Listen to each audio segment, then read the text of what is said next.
Në 18 vjetorin e pavarësisë së Kosovës, lëvizja në pikën kufitare Shqipëri-Kosovë është paraqitur më e ulët krahasuar me vitet e mëparshme, edhe pse këtë vit pritej një rritje e numrit të udhëtarëve për shkak të marshimit të drejtësi jo politik që do u mbajtë në Prishtinë. Lëvizja në pikën kufitare Shqipëri-Kosovë rezultoi e lehtë me hyrje të 10 mjeteve të Shqipërisë të solisura me simbolet kombëtare. Marshimi ishte një tubim rrezimi për ish komandantët e UÇK-së që po gjykohen në gjykatën speciale në Hag.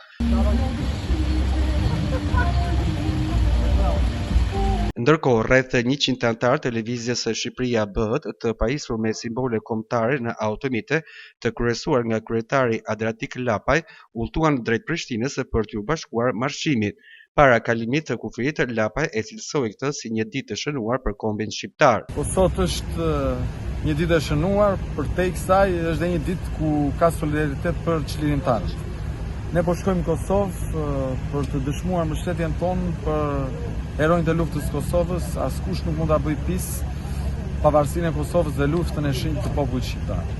Mund të mos e kemi qef njëri tjetrin apo të kemi pak kënaqësi të caktuara sa i takon politikës së brendshme në Kosovë, por ne jemi një dhe jemi të gjithë bashkë sa i takon kombit dhe për këtë po shkojmë sot për t'i mbështet me gjithë shpirt të çlirimtar. Këtu janë përfaqësues Shqipëria bëhet, janë rreth 100 persona që po shkojnë në Prishtinë, kështu që kjo është.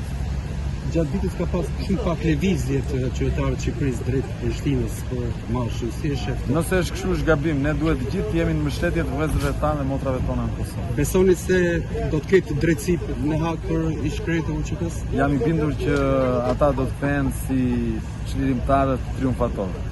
Marshimin në Prishtinë mblodhi mijëra qytetarë nga Kosova dhe Shqipëria, por edhe mbar trojet e tjera shqiptare në një ditë që përkon me një nga datat më të rëndësishme në historinë e shtetit të Kosovës.